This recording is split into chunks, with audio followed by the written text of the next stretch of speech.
Magandang araw po sa nakakanood ng video na ito. Ako nga po pala si Aaron SG Ruiz, Tantatkan for our devotion. Ngayong araw na ito ay pumapatungkol pa rin kay King David at ito ay pumapatungkol pa rin sa Messianic Psalms na kinatha mismo o kinompose mismo ni King David. At mababasa natin ang ating devotion sa Awit chapter 110 verse 1 hanggang sa mga sumusunod na talata. Ang sabi dito, sinabi ng Panginoon sa aking Panginoon, umupo ka sa aking kanan hanggang sa aking gawing tuntungan ng iyong paa ang iyong mga kaaway.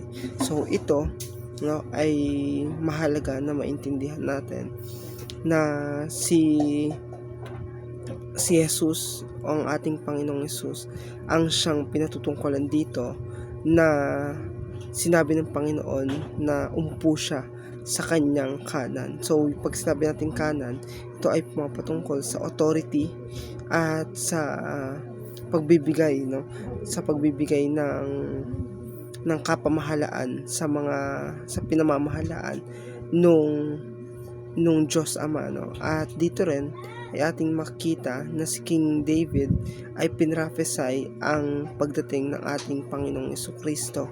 So itong pagkakataon na ito ay walang ibang pinatutungkulan to kundi ang ating Panginoong Jesus na pagtapos niyang mamatay sa krus ng Kalbaryo ay nag-glorify siya dahil sa pagsunod niya sa ating Diyos kahit na mahirap.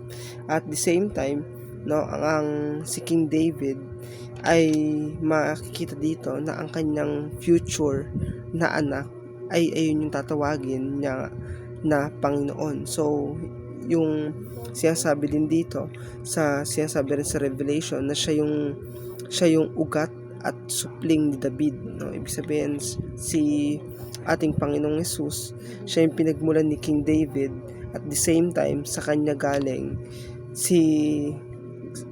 after ilang years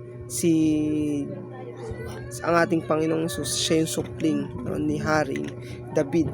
At syempre, David revealed that we are messianic troops, Nangangahulugan dito na tayo bilang mga tao, bilang mga Kristiyano ay kasama tayo doon sa redemptive plan at kailangan natin makikooperate doon dahil ayun yung panukala ng ating Diyos bago siya lumisan dito sa mundo na ating ginagalawan. So nangangahulugan sa ating devotion na yung mga sulat ni King David ay pumapatungkol talaga at lahat yon ay patungo sa ating Panginoong Hesus. So ito lamang po ang ating devotion. Marami pong salamat.